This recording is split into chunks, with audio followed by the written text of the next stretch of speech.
भगवान श्री कृष्ण के अमृतमय संदेश को हम सभी आत्मसात कर रहे हैं।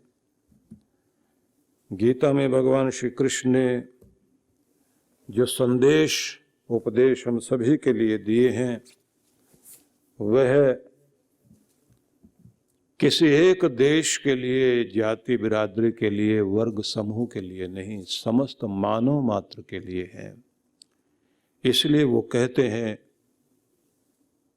कि अर्जुन, घटघटवासी अंतर्यामी ईश्वर सबके हृदय में विराजमान है। कोई भी ऐसा मनुष्य नहीं जिसके अंदर कोई प्राणी नहीं, जड़ चेतन में सब जगह परमात्मा विराजमान है। ईश्वरः सर्वभूतानां हृद्देशे अर्जुन तिष्ठति, भ्रामयन् सर्वभूतानि यंत्रारूढ़ानि मायया। सबके हृदय में भगवान का निवास है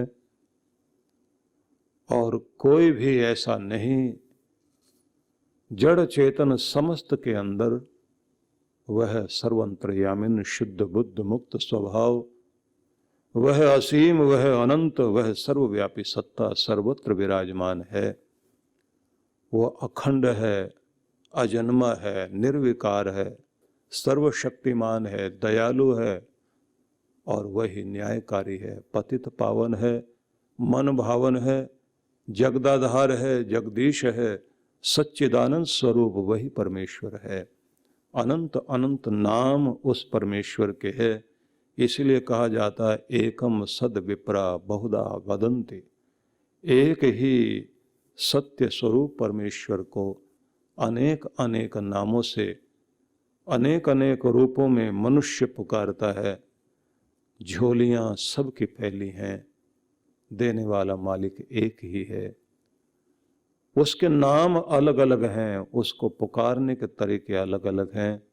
वह अलग अलग ढंग से, अलग अलग विधि से पुकारा जा सकता है, लेकिन जो सब पर कृपा कर रहा है वह एक ही है और वो सबके हृदय में विराजमान है।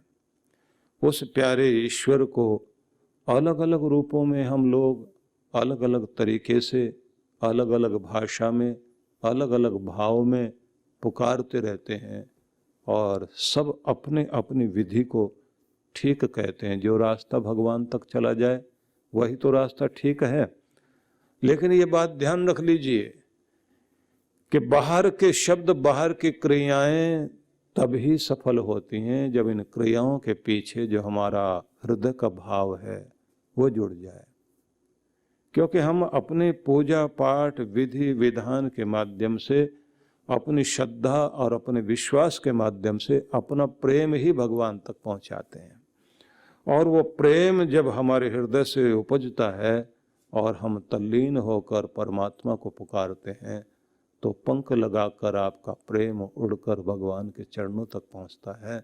और जिस विधि में यंत्र की तरह, किस इंस्ट्रूमेंट की तरह से आप कोई विधि पूरी करते हों लेकिन भावना नहीं हो तो समझ लेना आप बाहर खड़े हुए हैं। इसलिए भाषा का कोई झगड़ा नहीं कि किस भाषा में भगवान सुनता है। बस ये ध्यान रखना कि भाव से ही सुनता है। किसी भी भाषा के माध्यम से आप अपना भाव भगवान के प्रति व्यक्त करें, वह भाव भगवान तक पहुंचता है। और जिसमें फूल है लेकिन फूल में खुशबू नहीं है तो समझ लीजिए कि फूल फिर बिना सुगंध का व्यर्थ ही है। और या फिर उस फूल में फल लगे तो हम ये कहेंगे कि हमारे भक्ति में जब तक भावना नहीं है तब तक फिर वह भक्ति अधूरी है। लेकिन इसके लिए कहा जाता है कि ऐसी लगन लगाओ, ऐसा ही भाव जगाओ, भक्ति की सुधि यूं करो जैसे दाम कंगाल। कंगाल, गरीब, दुखी, दीन व्यक्ति के पास गिने चुने पैसे हों पॉकेट में तो चलेगा फिरेगा, जाएगा आएगा, उठेगा बैठेगा, लेकिन उसका ध्यान अपनी पॉकेट में रहेगा। अपनी जेब में रहेगा, वहां से ध्यान हट नहीं सकता। और अगर वो कहीं जंगल में जाते जाते किसी पेड़ के नीचे आराम करने के लिए लेट भी जाए, सोएगा जरूर, लेकिन ध्यान कहाँ रहेगा? पॉकेट में रखे हुए अपने पैसे पर, कि मेरा कोई ये धन छीन न ले जाए। ध्यान उसका अपने पैसे पर रहता है। ऐसे कहते हैं कि उठो बैठो चलो फिरो, भीड़ में रहो, अकेले में रहो, निर्जन में रहो, वन में रहो, कहीं भी रहो, लेकिन आपका ध्यान अपने परमात्मा में रहे। कंगाल के लिए धन कीमती है, मूल्यवान है, अपने जान से भी प्यारा लगता है उसको। जिस दिन आपको सबसे ज्यादा मूल्यवान परमात्मा का नाम लगने लग जाएगा और आप उसका मूल्य समझेंगे, उसकी कीमत समझेंगे, जब आप उसके प्रति ध्यान लगाए रखेंगे, बस उसी समय भावना जागकर आपका कल्याण करेगी। भक्ति का ढंग यही है। कबीर साहब फरमाते हैं, भक्ति की सुधि यूं करो जैसे नाद कुरंग, जैसे हिरन बहेलिए के तान सुनकर, उसकी बांसुरी के तान सुनकर अपना खाना पीना भूलकर उधर ही लगन लगाए खड़ा रहता, और बहेलिए का तीर, शिकारी का तीर लग जाता है उसको, लेकिन वो बांसुरी की धुन पर ध्यान रहता, प्राण छोड़ता। कहे कबीर बिसरत नहीं, प्राण तजे तेहि संग, भूलता नहीं है, उसी तरफ ध्यान लगाए लगाए प्राण निकल जाते हैं। जब तक जीवन चले, सांस चले, कुछ भी रहे, सुख रहे दुख रहे, दुनिया के दुखों का तीर तो लग ही रहा है, लेकिन जिसको परमात्मा की लगन लगी हुई है, आखिरी दम तक भी जिस व्यक्ति का ध्यान भगवान में लगा हुआ है, कहते हैं भक्ति तो सफल उसी की होगी। भक्ति की सुधि यूं करो जैसे कामी काम, कहे कबीर बिसरत नहीं, निस्दिन आठो याम। काम विकारी व्यक्ति को सारा दिन ध्यान उधर ही रहता है, एक पल के लिए ध्यान इधर उधर नहीं जाता। ऐसे ही व्यक्ति का ध्यान अपने लिए, अपने परमात्मा के लिए अगर लग जाए तो भक्ति सफल हो जाएगी। इसलिए सभी को अपनी भक्ति बनाए रखने के लिए हर दिन प्रयास करते रहना चाहिए कि लगन कितनी है, हमारी भावना कितनी है। और इस पर जो सबसे बड़ा उदाहरण कबीर ने दिया है वो बहुत ही अद्भुत है। भक्ति की सुधि यूं करो जैसे गागर पनिहार, हालत डोलत सुरति में कहत कबीर विचार। हिल रही है, डुल रही है, जा रही है, आ रही है पनिहारी, सिर पर घड़े पर घड़ा रख करके चल रही है। तो हाथ में भी बाल्टी पकड़ी हुई है, और जहां से पानी लेकर आ रही, उबड़ खाबड़ टेढ़ा मेढ़ा रास्ता है, सहेलियों के साथ बात करती जा रही है। अब यहां पर कबीर ने एक बड़ी अद्भुत बात कही कि घड़े हैं जिम्मेदारियां, और वो कितने हैं? का सिर पर एक घड़ा, उस घड़े के ऊपर भी घड़ा, जिम्मेदारी के ऊपर जिम्मेदारी आपके सिर पर रखी हुई, और बगल में बाल्टी भी पकड़ी हुई है। और कई महिलाएं तो इससे भी ज्यादा कमाल करती हैं, सिर पर घड़ा, बगल में घड़ा और दूसरे हाथ में बाल्टी। दर्शाया ये जाता, पुराने लोग, अब तो घर के अंदर जो है ना घड़े रहे, फ्रिज है, और बाल्टी भी गायब होती जा रही है। लेकिन उदाहरण है समझने के लिए, अभी भी गांव के अंदर बहुत सारे स्थान ऐसे हैं जहां दूर दूर से पानी लाना पड़ता है। लेकिन इस उदाहरण को ध्यान में रख लें कि वो कैसे महिलाएं मेहनत करती थी। वैसे भी देखा जाए तो पुराने समय में महिलाएं जब चक्की पीसती थी, आजकल योगासन कराते हुए लोग जो है चक्की पिसवाते हैं, ऐसे हाथ आगे करके और पीछे की तरफ जाते हैं। कहते हैं इससे आदमी का पेट कम होगा, महिलाओं का मोटापा कम होगा, और चक्की पीसने के साथ वैसे ही पेट की चर्बी घट जाती थी। और फिर जब आदमी सिर के ऊपर घड़े महिलाएं लेकर चलेंगी तो कमर लचकती हुई चलेगी, तो उनके अंदर जो है लचीलापन रहेगा, और जिसकी रीढ़ लचीली बनी रहती है और आखिर तक लचीली बनी रहे, तो ये ध्यान रखना उसकी जवानी भी बनी रहती है। पर विषय बदल जाएगा। विषय को बनाए रखने के लिए हमें वहीं आना है कि भक्ति करनी है। तो कैसे? सिर पर घड़े हैं, बगल में भी घड़ा और बाल्टी हाथ में पकड़ी हुई है, सहेलियों से बात करती जा रही है और रास्ता भी देख रही है। तो बताया गया है जिम्मेदारियां सिर पर भी हैं, बगल में भी है, इस बगल में, उस बगल में, चारों तरफ से जिम्मेदारियां जिम्मेदारियां जिम्मेदारियां। जिंदगी का बोझ आसान तो नहीं है, पर कमाल ये है वो बातचीत भी करती है और घड़े भी संभाले हुए हैं। अब उसका ध्यान कहां है? ध्यान है घड़े के ऊपर रखे हुए घड़े पर। अगर वहां से ध्यान हटा तो घड़े गिर जाएंगे नीचे, क्योंकि घड़ों को पकड़ तो नहीं रखा। घड़े सिर पर रखे हैं तो ऐसे ढंग से रखें, बैलेंस बना हुआ है और गर्दन ठीक है, तो बैलेंस बनाने के साथ उसका ध्यान घड़े पर रखे हुए उस घड़े के ऊपर वाले घड़े के किनारे पर है। देख रही है, चल रही है, ध्यान ऊपर। बात कर रही है, ध्यान ऊपर। बात करते समय भी ध्यान ऊपर, जिम्मेदारियों का बोझ उठाए हुए भी ध्यान ऊपर, और रास्ता देखते हुए भी ध्यान ऊपर। मतलब अपना ध्यान वहां, बैलेंस वहां से किया हुआ है। किसी भी व्यक्ति को बैलेंस करने के लिए परमात्मा की कृपा की ही जरूरत पड़ेगी, नहीं तो कहाँ आदमी का बैलेंस बनता है भाई। दुख भी और दबाव भी आपका रोज तो बैलेंस बिगाड़ता है। किसी की कड़वी बात ने बिगाड़ दिया, और किसी की गाली ने बिगाड़ दिया, और किसी ने ललचा करके बिगाड़ दिया आपका बैलेंस। रोज आपका दिमाग घूमता रहता, आज ये चीज मिल जाए, और पता लगता नहीं मिल रही। उसी समय आदमी का हाल खराब हो जाता है,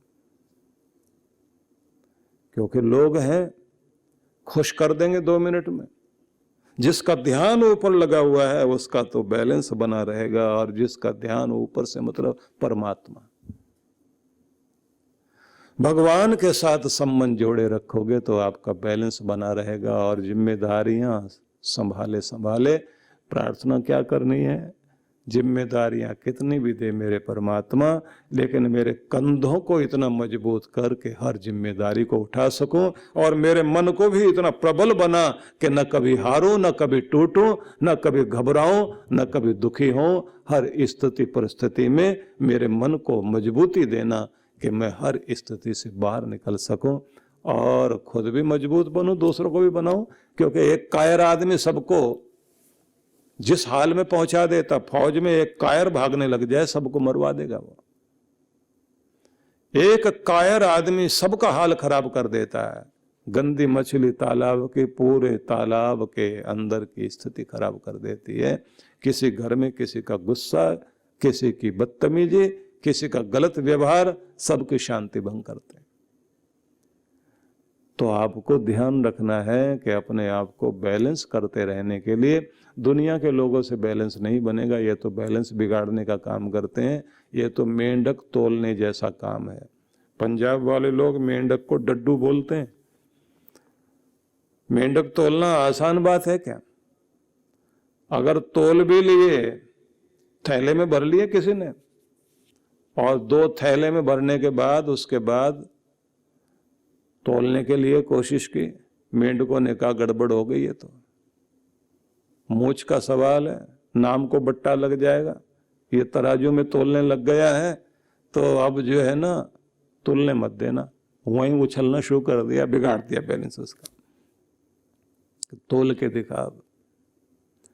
वो मेंढक चारों तरफ है भाई, ये डड्डू चारों तरफ हैं जो आपका बैलेंस बिगाड़ रहे हैं। एक आदमी है क्या? आपके घर से लेकर बाहर तक सब लोग आपका बैलेंस बिगाड़ने में तो लगे हुए हैं। और जिस दिन आपने परमात्मा के साथ संबंध जोड़े रखा, संभालने वाला भी तू ही है, देने वाला भी तू ही है, रक्षा करने वाला तू ही, मेरी आज तक सारी इज्जत मान सम्मान रखने वाला तू ही तो है, रक्षक तू ही है भगवान। मैं तो तेरे सहारे हूँ। और उसका रक्षक कवच जब आपको मिलता है तो आप संभल कर चलते हैं। इसलिए ध्यान रखना कि अपनी जिम्मेदारियों का बोझ उठाना, लेकिन ध्यान अपने भगवान में लगाए रखना। रास्ता भी देखना है, चलना भी है, ध्यान ऊपर लगाए रखो। जिंदगी का कोई रास्ता चुनते समय भगवान पर ध्यान जरूर लगाए रखना। चुनना अपने जीवन का रास्ता बहुत जरूरी है। चुनाव करने में हम लोग गलती करते हैं, परमात्मा से मांगने में भी गलती करते हैं। शिव जी की उपासना करने के लिए बैठे दो भाई एक ही कुल में पैदा हुए थे। राम जैसे शिव की उपासना करके रावण को जीतने के लिए गए थे ना, तो रावण शिव उपासक था और विभीषण भी। तो रावण ने भगवान शिव से क्या मांगा? मुझे आप सोने की लंका दो, धन वैभव दो। जब विभीषण का नंबर आया तो उसने अपने भगवान से क्या मांगा? न धन चाहिए, न महल चाहिए, आपकी कृपा बनी रहे और आपकी भक्ति बनी रहे। भगवत कृपा मांगी, धन वैभव नहीं मांगा।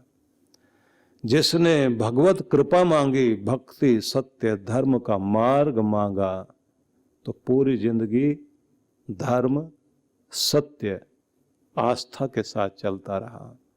तो सारी लंका जल गई, लेकिन विभीषण सुरक्षित रहा।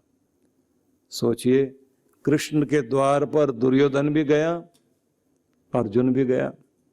एक ने कृष्ण से कृष्ण की कृपा मांग ली और दूसरे ने कहा नहीं, आप अपने अस्त्र शस्त्र सेना वैना सब दे देना, क्योंकि जीतने के लिए तो यही चाहिए।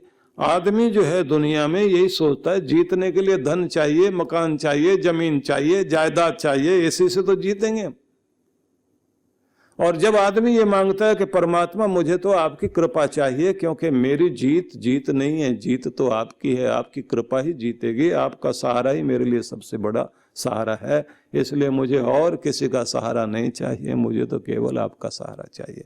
चुनाव अगर ठीक कर लिया तो कृपा वहीं पर होती है। ज्यादातर लोगों ने चुनाव करने में ही गलती की है। इसलिए निर्णय करना इसी बात का है कि जीवन के मार्ग पर चलते चले जाओ, ध्यान आपका ऊपर रहे, ध्यान वहां से भटकने नहीं देना, और व्यवहार भी निभाना पड़ेगा। जैसे वो पनिहारी घड़े लेकर चल रही है और बातचीत कर रही है, तो बातचीत अपनी सहेलियों के साथ कुछ बोलना तो पड़ेगा ही, बात तो करते हुए जाना पड़ेगा। मतलब ये दुनिया का व्यवहार भी निभाओ, ध्यान ऊपर, जिम्मेदारियां निभाओ, ध्यान ऊपर। और अगर आपको कुछ निर्णय भी लेने हो तो अपने निर्णयों के लिए अपना मार्ग चुनते समय भी ध्यान भगवान में लगाए रखना। मतलब यही कहना उससे कि मेरी बुद्धि को, मेरे बुद्धि के रथ को हाँकने वाले चलाने वाले तुम बन जाओ, क्योंकि फिर बुद्धि बुद्धि नहीं सुबुद्धि बनेगी। जिसको भगवान सुमत बख्शता है, जिसको भगवान सुबुद्धि प्रदान करता है, बख्श देता है भगवान, जब किसी को प्रदान करता है, जब भगवान किसी को सुमति, उसका परिणाम क्या होता है कि उसको फिर सब तरह की रिद्धि सिद्धि समृद्धि प्रसिद्धि सब चीजें प्राप्त होने लगती हैं।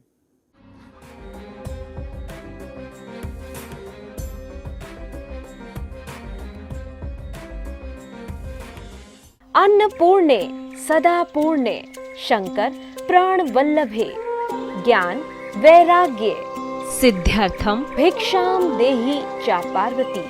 अर्थात हे अन्नपूर्णे, आप सदा पूर्ण हैं, भगवान शंकर की प्राण वल्लभा हैं। हे माँ पार्वती अन्नपूर्णा, आप मुझे भिक्षा दे, जिससे हमारे ज्ञान वैराग्य की शुद्धि हो जाए।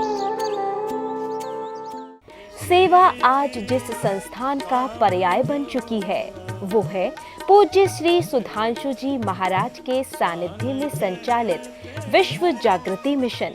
सेवा के क्षेत्र में मिशन की एक और नई पहल अन्नपूर्णा योजना।